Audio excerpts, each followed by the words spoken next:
Solar system के अंदर सभी प्लैनेट्स के ग्रेविटेशनल इफेक्ट्स आपस में इतने जटिल थे कि उसका मैथमेटिकल कैलकुलेशन करना न्यूटन के लिए लगभग असंभव था। न्यूटन ग्रहों के बीच ग्रेविटेशनल इफेक्ट्स जानने के लिए ज्योमेट्रिकल मेथड का इस्तेमाल कर रहे थे, जिससे कई सारी चीज़ें जैसे सोलर सिस्टम स्थिर क्यों है, जुपिटर का ऑर्बिट सिकुड़ता क्यों प्रतीत होता है, सैटर्न का ऑर्बिट फैलता क्यों प्रतीत होता है इत्यादि जैसी महत्वपूर्ण जानकारियां नहीं मिल पा रही थी। इन समस्याओं का संतोषजनक उत्तर न पाकर न्यूटन यह मानने लगे थे कि स्वयं ईश्वर समय समय पर सोलर सिस्टम की स्टेबिलिटी बनाए रखने के लिए हस्तक्षेप करते हैं, यानी सोलर सिस्टम भगवान भरोसे। दुनिया इन्हीं सीमित जानकारियों के साथ जी रही थी और न्यूटन भी इस दुनिया से अलविदा हो चुके थे।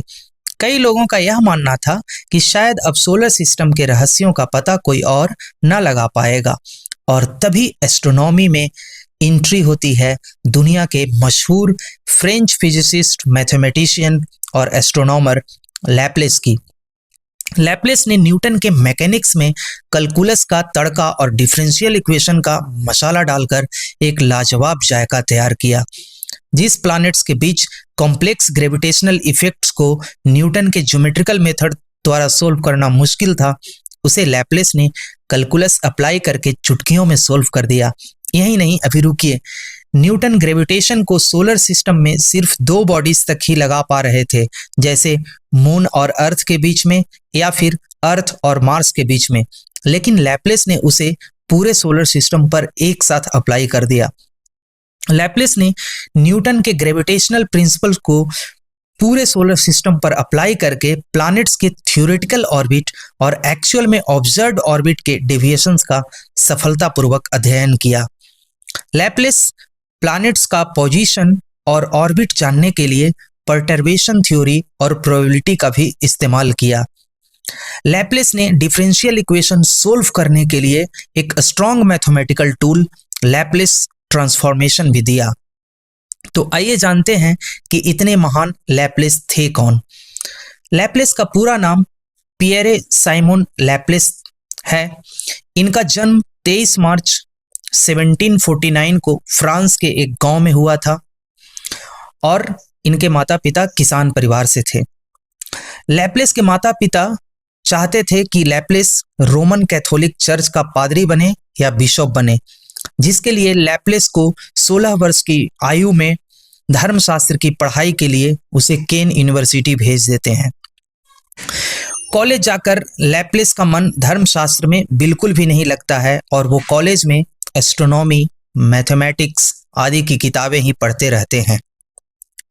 इन्हीं सब के बीच में केन यूनिवर्सिटी में लैप्लेस की मुलाकात गणित के दो मशहूर शिक्षक क्रिस्टोफे गैटब्लेड और पियरे लेकैनु से होती है। वो दोनों लैप्लेस का काफी मार्गदर्शन करते हैं और गणित में इनकी रुचि को और बढ़ा देते हैं। अब समय लगभग 1 वर्ष बीत चुका है और लैप्लेस ये मान चुके हैं कि धर्मशास्त्र की पढ़ाई उनके बस की बात नहीं है। अतः केन यूनिवर्सिटी छोड़कर वो आगे मैथमेटिशियन बनने के लिए पेरिस निकल पड़ते हैं। उस समय के एक बहुत बड़े गणितज्ञ थे डी एलेम्बर, जो पेरिस में ही रहते थे। लैप्लेस उनसे मिलने के लिए बार बार उनके पास जाते हैं, लेकिन डी एलेम्बर लैप्लेस से मिलना नहीं चाहते हैं। काफी मशक्कत के बाद डी एलेम्बर उनसे मिलते हैं और पीछा छुड़ाने के लिए लैप्लेस को एक मोटी गणित की किताब देते हुए बोलते हैं कि जाओ, जब इसे पढ़कर समझ लेना तब मेरे पास आना। डी एलेम्बर सोचते हैं चलो पीछा छूटा, अब यह दोबारा नहीं आएगा। लेकिन ये क्या, लैप्लेस 2-3 दिन बाद ही उस किताब को पूरी तरह पढ़कर समझ लेते हैं और वापस लौटाने आ जाते हैं डी एलेम्बर के पास। डी एलेम्बर को यकीन नहीं होता कि लैप्लेस कोई इस किताब को 2-3 दिन में पढ़कर समझ सकता है। अतः क्रॉस क्वेश्चन के लिए 2-3 सवाल पूछते हैं, जिसका कि लैप्लेस उत्तर दे देते हैं। डी एलेम्बर उनसे काफी प्रभावित होते हैं। 7 दिन बाद डी एलेम्बर को एक पेपर पब्लिश करना होता है, जिसके वो एक प्रश्न में काफी उलझे होते हैं। लैप्लेस से जब उसका डिस्कशन करते हैं तो लैप्लेस उसका भी हल दे देते हैं। इन सब बातों से डी एलेम्बर इतने प्रभावित होते हैं कि एक स्कूल इकोला मिलिटेयर जहां पे एक शिक्षक के रूप में लैप्लेस को पढ़ाने के लिए सिफारिश कर देते हैं। इकोला मिलिटेयर ऐसा स्कूल था जहां पे सिर्फ राजे रजवाड़ों के बच्चे बच्चियां पढ़ा करते थे।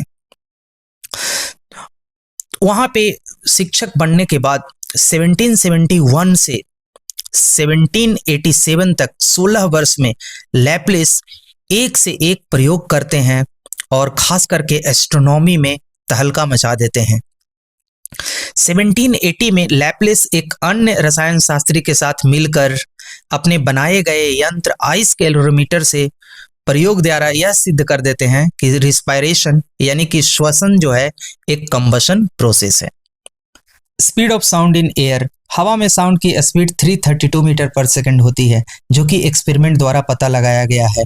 न्यूटन के दिए गए फॉर्मूले के अनुसार यह स्पीड 279 मीटर पर सेकंड ही आ रही थी, क्योंकि न्यूटन साउंड प्रोपेगेशन को हवा में आइसोथर्मल प्रोसेस मान रहे थे। वहीं लैप्लेस ने बताया कि साउंड प्रोपेगेशन इन एयर जो है वो एक एडियाबैटिक प्रोसेस है, और न्यूटन के फॉर्मूले में उसे सुधार करते हुए गामा फैक्टर इंट्रोड्यूस किया, और जब सुधारे हुए फॉर्मूले से साउंड का स्पीड कैलकुलेट किया गया तो वो लगभग एक्चुअल एक्सपेरिमेंटल वैल्यू 332 मीटर पर सेकंड के बराबर आया। तो इन बातों से पता चलता है कि लैप्लेस एक काफी सधे हुए गणितज्ञ, फिजिसिस्ट और एस्ट्रोनॉमर थे। इनके बारे में स्टीफन हॉकिंग ने यह भी कहा था कि सबसे पहले ब्लैक होल की परिकल्पना लैप्लेस ने ही की थी। तो इस महान गणितज्ञ, फिजिसिस्ट और खगोल शास्त्री के बारे में इतना कुछ सुनने के लिए धन्यवाद।